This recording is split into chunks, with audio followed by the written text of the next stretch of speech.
Driving in the dark has always held a certain allure for me. The way the headlights pierce through the night, revealing only fragments of the world around you, is both exhilarating and terrifying. It was on one such night, a few years ago, that I had an experience that would haunt me for the rest of my life. I was making my way home from a friend's house, having stayed late into the evening. The drive was one I had made countless times before, a winding road through the dense woods of the countryside.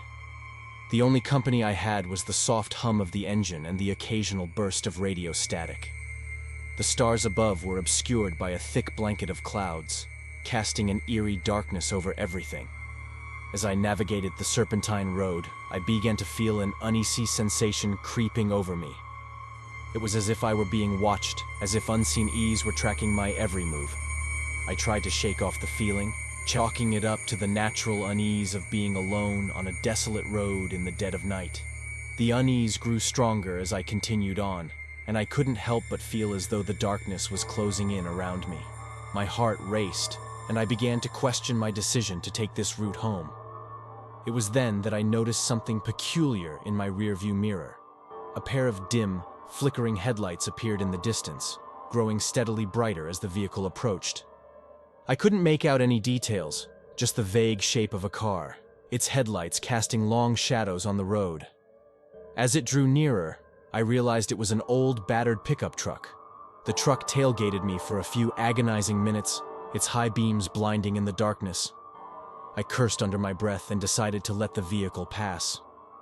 As it did, I caught a glimpse of the driver. He was hunched over the wheel, his face obscured by shadows and a tattered hat pulled low. I couldn't shake the feeling that something was off about him. I watched in my rearview mirror as the truck sped ahead and then abruptly pulled over to the side of the road.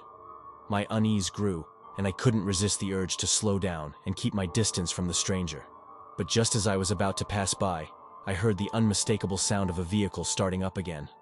My heart pounded as I watched the pickup truck pull back onto the road behind me, its high beams once more blinding in my mirrors. The driver's intentions were unclear, and I knew I had to get away from him. I floored the accelerator, my tires screeching on the pavement as I desperately tried to put distance between us.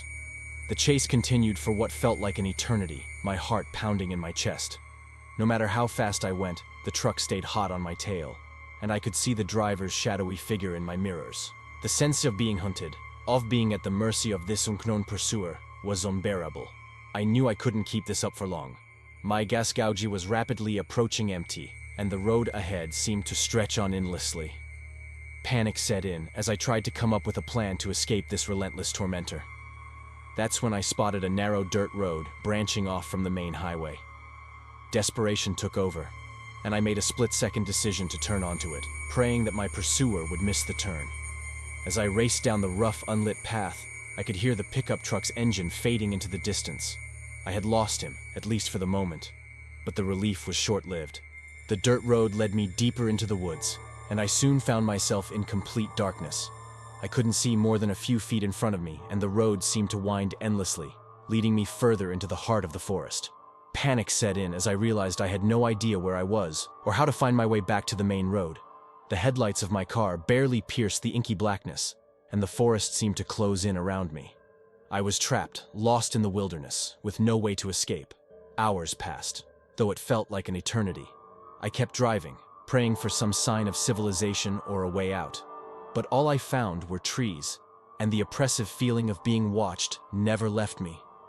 It was as if the very forest itself was conspiring against me. As the night wore on, my gas gauge finally dipped to empty, and my car sputtered to a stop. I was stranded, alone in the darkness, with no way to call for help. The feeling of dread that had haunted me from the beginning returned in full force, and I was overwhelmed by a sense of hopelessness. I decided to abandon my car and set out on foot, hoping to find some sort of shelter or assistance. The woods were silent, save for the rustling of leaves and the occasional distant howl of a lone animal. The sense of being utterly alone was suffocating. Just as I was beginning to lose hope, I stumbled upon a small cabin nestled deep in the woods. It was a ramshackle structure, its windows boarded up, and its roof sagging under the weight of the years.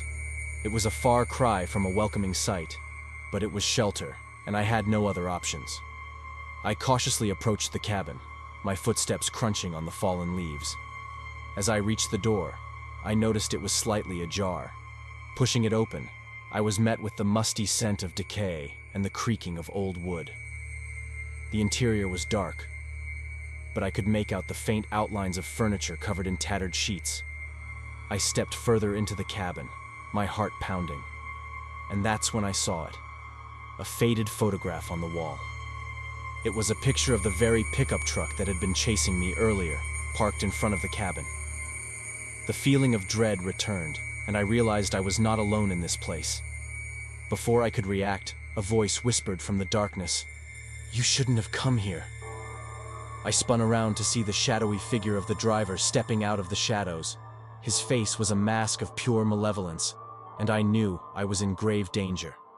I turned to flee, but the door had swung shut behind me, trapping me in this nightmarish cabin. The driver advanced, his movements slow and deliberate, like a predator closing in on its prey. I stumbled backward, my heart racing, and my thoughts a whirlwind of fear and confusion. He cornered me, his eyes gleaming with an unholy light. I had no way out, no escape from this nightmare. And then, just as he lunged for me, the cabin erupted into flames. The driver's scream of pain and fury was drowned out by the crackling of the fire. I stumbled back, my clothes smoldering, and watched in horror as the cabin was consumed by the inferno. The driver's figure was engulfed by the flames, and I could hear his agonized cries until they were silenced forever. I was rescued by a passing hiker who had spotted the blaze. The police later identified the driver of the pickup truck as a wanted fugitive, responsible for a string of violent crimes. I was hailed as a survivor, but the horrors of that night would never truly leave me. To this day, I can't bring myself to drive alone at night. The darkness holds terrors that I can't forget, and the memory of those malevolent eyes and the sinister pursuit still haunts my nightmares.